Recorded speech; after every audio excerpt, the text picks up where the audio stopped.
The Broom Dog by Jason Reynolds. A school bus is many things.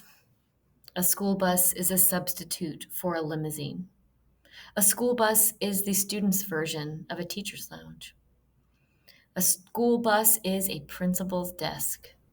A school bus is the nurse's cot. A school bus is an office with all the phones ringing. A school bus is a safe zone. A school bus is a war zone. A school bus is a concert hall. A school bus is a food court. A school bus is a court of law, all judges, all jury. A school bus is a magic show full of disappearing acts.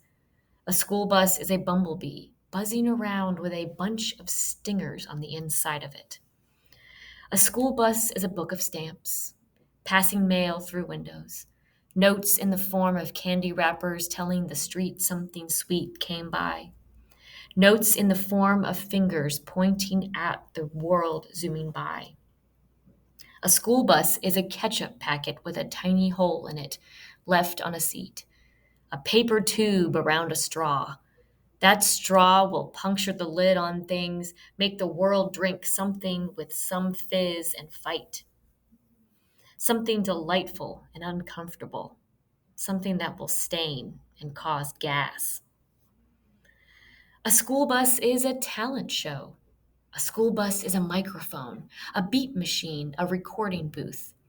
A school bus is a horn section, a rhythm section, an orchestra pit. A school bus is a basketball court, a football stadium, a soccer field. A school bus is a movie set, actors, directors, producers, script, scenes, settings, motivations, action, cut. Your fake tears look real. Those are real tears, but I thought we were making a comedy. A school bus is a misunderstanding. To Canton, a school bus is also a cannonball, a thing that almost destroyed him, almost made him motherless.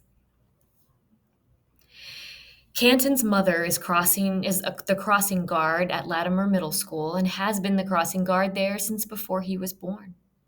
He grew up running around the house wearing her neon vest, blowing her whistle. He learned to say stop before he learned to say potty. Hand up to halt, then hand out for the wave through. To Canton, crossing guards, especially his mother, seemed to have special powers. They were able to stop moving things, able to slow traffic, able to make a safe way for people to cross from one side to another. Their vests were capes and their whistles blew some kind of magic tone that forced drivers to hit brakes. That's what Canton always thought until a year ago when a little blue ball went bouncing off the sidewalk into the street and a boy named Kenzie Thompson went running after it. Canton's mom had turned her back for a moment, a split second, and by that time she realized what was happening. Kenzie was charging across the crosswalk, a school bus headed right toward him. There wasn't enough time to blow the whistle, so Canton's mother, Mrs. Post, went chasing after Kenzie, who, once he realized the bus was coming, froze in the middle of Portal Avenue. The bus hit the brakes. The scream of metal and smoke kicking up from the burning rubber filled the air as Mrs. Post threw her entire body into Kenzie, knocking him forward, the bus turning just enough to avoid hitting Kenzie, but not enough to avoid slightly bumping her. But a slight bump from a bus ain't so slight. But a broken shoulder and bruised hip is much better than a burial. But the whole thing was devastating to Canton. Canton always waited for his mother after school, killing time by helping Mr. Munch, the custodian, do custodial things. Actually, mostly Canton just sat around listening to Mr. Munch complain about things like the bathrooms.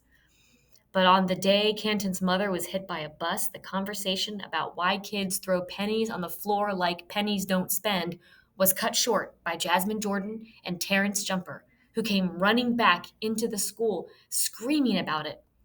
Mrs. Post got hit by a school bus. a sentence Canton never expected to hear.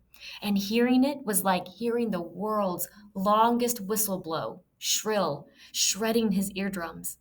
His skin was crawling, felt like it was changing color from brown to yellow, school bus yellow.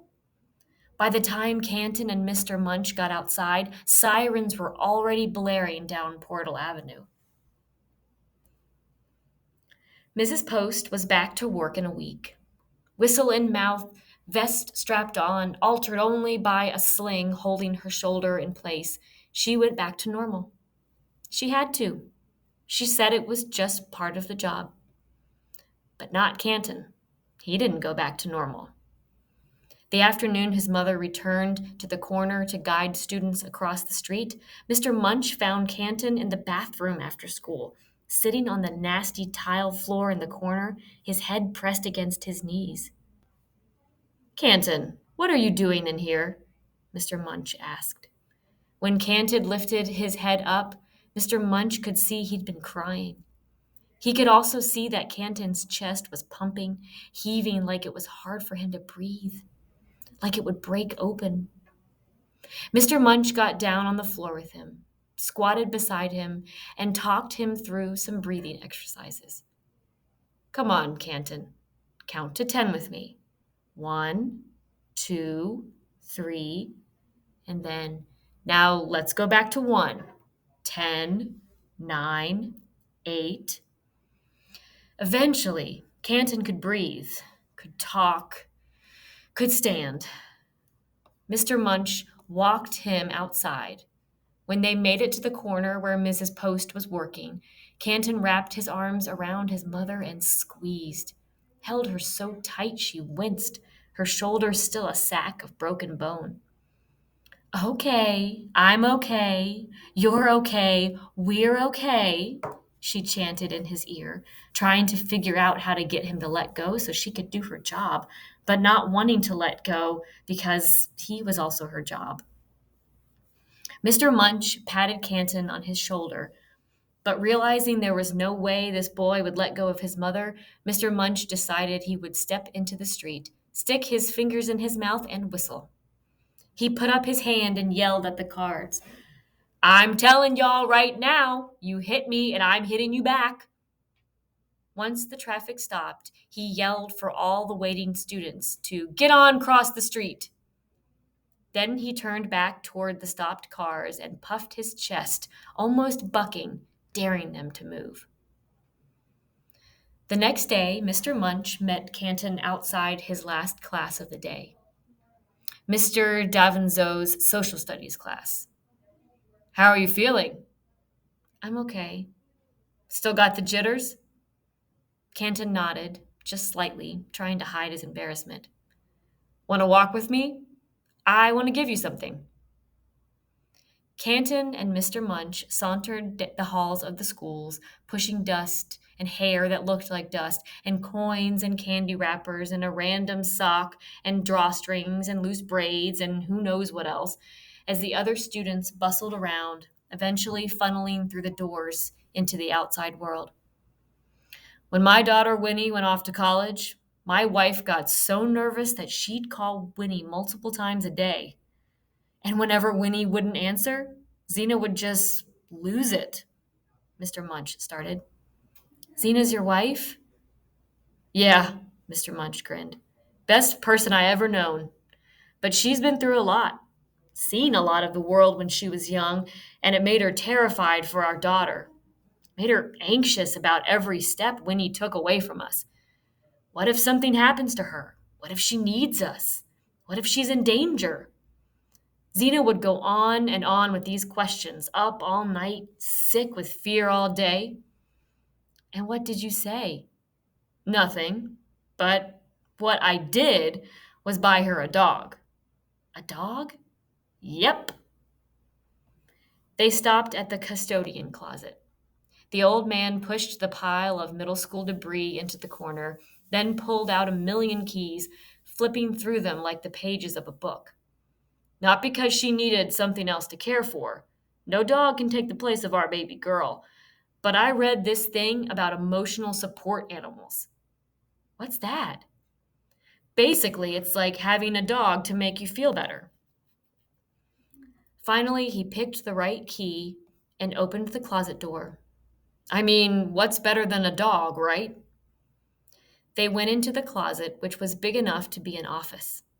Pictures on the wall of Mr. Munch's wife and daughter and the dog. A small curly haired thing with an underbite so ugly it was cute.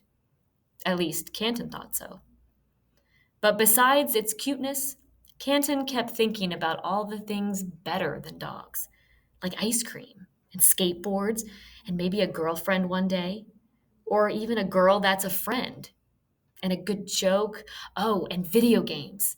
Then, after all that, dogs were cool. Mr. Munch, why are you telling me this? Canton asked. He was thinking maybe Mr. Munch was trying to be his emotional support dog, except not a dog. His emotional support human.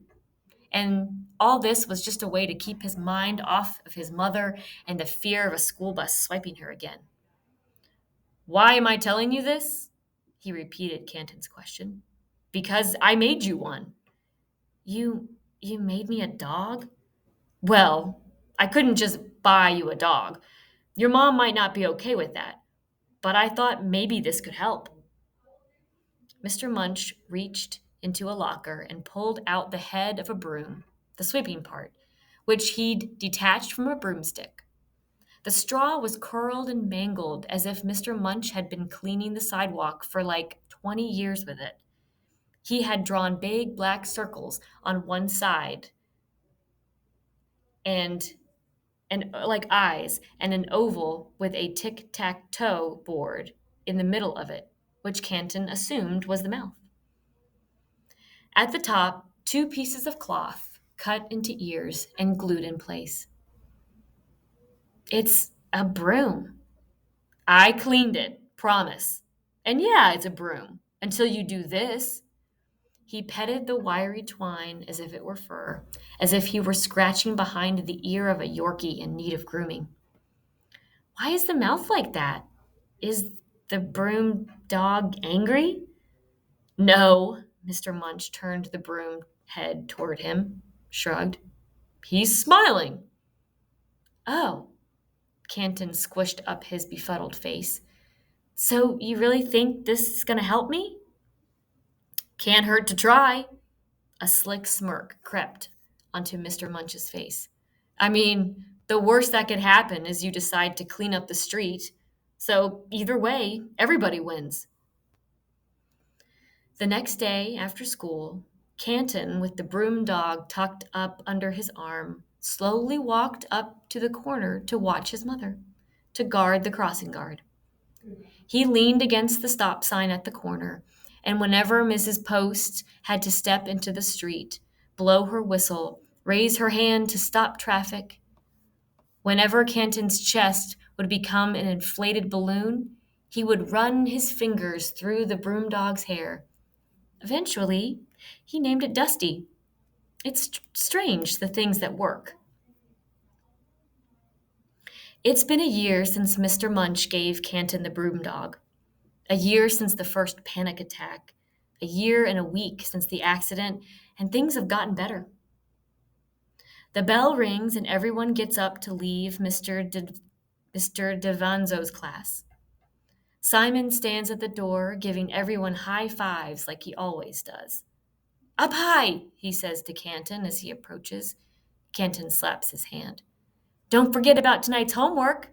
Write about place, about people, human environmental interaction, Mr. Devanzo shouted over the end of day clamor. Canton stops at his locker, reaches in to grab Dusty, then heads for the door. He passes Mrs. Walkley in the hallway, scolding Simon and Kenzie, the blue ball in his hand. Outside, he walks past Candace Green, who he never had the courage to talk to because she was always with her friends, Stinky Greg and Cool Remy. He passed Mr. Johnson moving the carpool line along. Had to get to the corner before the first cross. That was his thing. For a year and a week. And when Canton finally made it up to the crosswalk at Portal Avenue, there was his mother, Mrs. Post, strapping on her vest and pulling the whistle attached to a black lanyard over her head like it was some kind of prestigious medal. "There's my sweet boy," she said, greeting him, arm winged. They hugged. "How was school?" "It was okay." "Homework?" "Mr. Devanzo wants us to record human environmental interaction." "Which is?" "Which is what I'm going to work on." Canton made a funny face at his mom, and she made one back. "I'm not exactly sure what that means, but I feel like I'm probably an expert at it." Canton chuckled. "I'll let you know if I need your assistant." "Well, deal. Well, get to it." Mrs. Post winked. Canton pulled a notebook from his backpack, along with Dusty the broom dog, then set his bag down against the stop sign so he could sit and have a little cushion. The broom dog rested on his lap as he scribbled words and phrases. Lattimore Middle School, corner, Portal Avenue, cars, classmates, mom, whistle. People stop, people go, people talk, people hug, people frown, people laugh, people go off, people go on. Canton glanced up as everyone congregated at the corner, like water building against a dam, allowed to flow every few minutes. People turning and crossing, waiting and talking, the web of conversations. Gregory Pitts liked Sandra White. Satchmo Jenkins feared he might be eaten by a dog on his way home.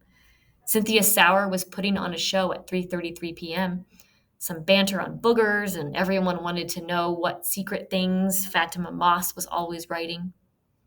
He watched his classmates tap dance with tongues, challenging one another, slipping and sliding from story to story. Watched his mother perform a kind of ballet, how she spun, stepped into the street like she was made of more, blew her whistle, put her hand up for a bus to stop, put a hand out to wave the walkers through.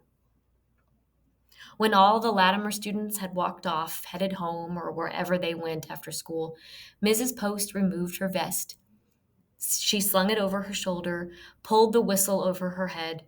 Another day, job done. "Ready to walk?" she asked Canton, who had been working nonstop on his assignment. He nodded. "Yeah." Canton stood, the broom dog falling from his lap like he had forgotten it was there. Mrs. Post picked it up. "Sheesh, this thing has seen better days." She examined it. The mangled straw, the pieces of felt that were meant to be ears long gone. "I know it's supposed to be a dog, but now it kind of looks like a bus." She handed it to Canton. "The eyes are like headlights, and the mean mouth—" "It's a smile," Canton corrected. "Oh, right. The smile is the grill. Funny."